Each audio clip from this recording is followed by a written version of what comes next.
Hello friends, welcome back to my channel. আজকে আমি আবার একটা নতুন রেসিপি নিয়ে এসেছি। আজকে আমি বানাবো গাজরের হালুয়া। তো গাজরের হালুয়া বানানোর জন্য এখানে আমি নিয়ে নিয়েছি গাজর, কাজু, কাঠবাদাম, এলাচ আর তেজপাতা, ঘি, চিনি আর নিয়ে নিয়েছি এখানে দুধ। তো আজকে আমি প্রেশার কুকারে গাজরের হালুয়াটা বানাবো। তো এখানে প্রেশার কুকারকে গরম করতে বসিয়ে দিয়েছি। এবারে আমি এটার মধ্যে অ্যাড করব ঘি। তো তোমরা তোমাদের যতটি পরিমাণ গাজর থাকবে ততটি ঘি দিও। এবার আমি এখানে দিয়ে দিয়েছি ঘি। এবার আমি এখানে ড্রাই ফ্রুটসগুলোকে ভেজে নেব। তো আমাদের গাজরের হালুয়া খেতে খুব ভালো লাগে সবারই, কিন্তু আমাদের খুব খাটনি হয়ে যায় যখন সেটাকে কুড়াতে হয়। তো এটা খুব সহজেই আমি একটা গাজরের হালুয়া করার নিয়মটা বলে দিচ্ছি। তোমরা এরকমভাবে ট্রাই করো, দেখবে খুব সহজেই হয়ে যাবে। তো এখানে আমি ড্রাই ফ্রুটসগুলোকে ভেজে নেব ভালো করে, হালকা করে ভাজবে, একদম যাতে গ্যাসের আঁচটা কম থাকে, না হলে কিন্তু পোড়া লেগে যাওয়ার খুব ভয় থাকে ড্রাই ফ্রুটসগুলো। তো এখানে আমি ড্রাই ফ্রুটসগুলোকে আমি হালকা করে ভেজে নিচ্ছি। এই দেখো ভাজা হয়ে গেছে আমার। এবারে এটাকে আমি নামিয়ে নেব। তো এবারে আমি সেই তেজপাতা আর এলাচটাকে দিয়ে দেবো। আর 1 মিনিট মতো এটাকে নাড়াচাড়া করে নেব যতক্ষণ না এলাচ আর তেজপাতার একটা স্মেল দেয়। ব্যাস, এবার এটার মধ্যে আমার এটা নাড়াচাড়া করা হয়ে গেছে। এবার এখানে আমি গাজরগুলোকে অ্যাড করে নেব। তো গাজরগুলো দিয়ে ভালো করে ভেজে নিতে হবে। এভাবে তোমরা একবার বাড়িতে বানিয়ে দেখো, খুব ভালো লাগবে খেতে। আর একদম খাটুনিও হবে না, খুব সহজেই এটা হয়ে যাবে প্রেসার কুকারে। একদম বেশিক্ষণ সময়ও লাগবে না। আর গাজর খাওয়া তো খুব ভালোই, আমাদের স্কিনের জন্য খুব ভালো, আমাদের স্বাস্থ্যের জন্য খুব ভালো।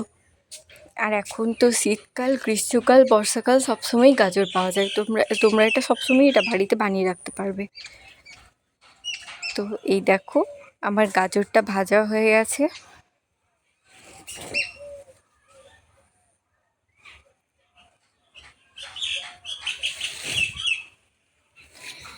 এবারে আমি এটার মধ্যে আর জল দেওয়ার দরকার নেই, এমনি একদম তোমরা প্রেসার কুকারের ঢাকা দিয়ে এটাকে সেদ্ধ হতে বসিয়ে দিতে পারো।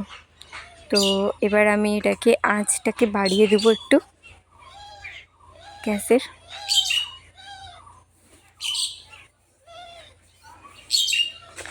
এবার এখানে 4 থেকে 5টে সিটি মেরে নেবে।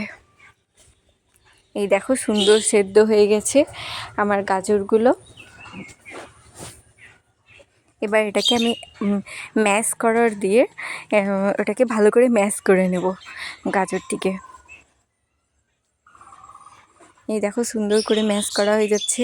আবার এটাকে ম্যাশ না করলে তোমার গোটা গোটাই থেকে যেতে পারে আবার গাজরগুলো, তখন দাঁতে পড়লে ভালো লাগবে না, মুখের মধ্যে চিবোতে ভালো লাগবে না। এটা একদম যাতে সুসেদ্ধ একবারে ভালো করে একবারে আলু সেদ্ধর মতো হয়ে যায় একদম মাখাটা, সেরকমভাবেই ম্যাশ করে নিতে হবে যাতে গোটা না থাকুক।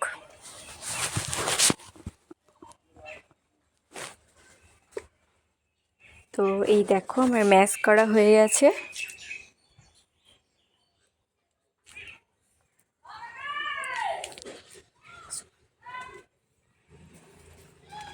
এবার আমি গ্যাসটাকে জ্বালিয়ে গ্যাসে এটাকে বসিয়ে দেবো। হাই ফ্লেমেই বসাবো। দেখো আমার সেদ্ধ যেহেতু হয়ে গেছে, এখন জল ছেড়েছে প্রচুর পরিমাণে, তাই বলছিলাম যে জল দেওয়ার দরকার নেই, এমনি এটা সেদ্ধ হয়ে যাবে। তো হাই ফ্লেমে একদম এটাকে জলগুলোকে শুকিয়ে নিতে হবে।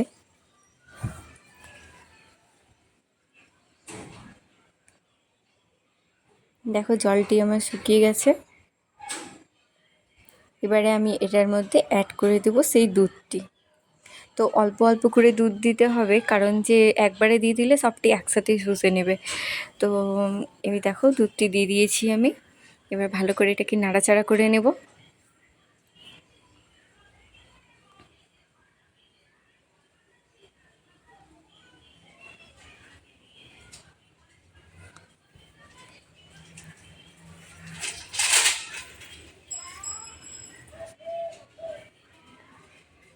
দেখো আস্তে আস্তে ফুটতেও শুরু করেছি। এবার বাদ বাকি দুধটি দিয়ে দেবো এটার মধ্যে।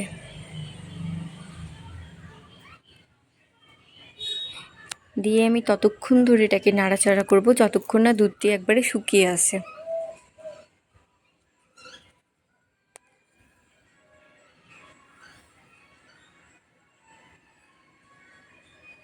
এই দেখো দুধটি একদম পুরো এখনও আছে, এখনও শুকোয়নি। এবার আমি এর মধ্যে দিয়ে দিচ্ছি ড্রাই ফ্রুটসগুলো। ড্রাই ফ্রুটসে দিয়ে এবার আমি এটাকে ভালো করে নাড়াচাড়া করে নেব।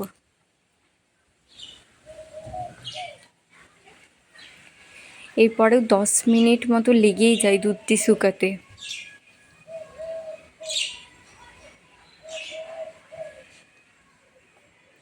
এবার আমি এটার মধ্যে চিনিটি অ্যাড করে দেবো। গাজর তো এমনিতেই মিষ্টি, তাই তোমরা একটু মিষ্টিটা একটু কমই দেওয়ার চেষ্টা করবে নিজের নিজের টেস্ট অনুযায়ী।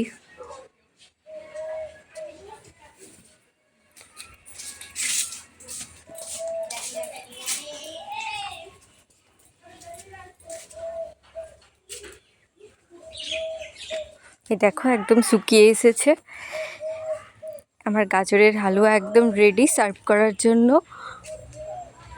তোমাদের যদি ভিডিওটি ভালো লেগে থাকে তাহলে প্লিজ আমার চ্যানেলটিকে লাইক, শেয়ার, সাবস্ক্রাইব আর কমেন্ট করতে একদম ভুলো না। টাটা, বাই বাই, দেখা হবে পরের একটি রেসিপি নিয়ে।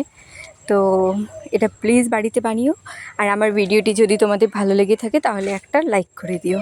Tata, bye bye.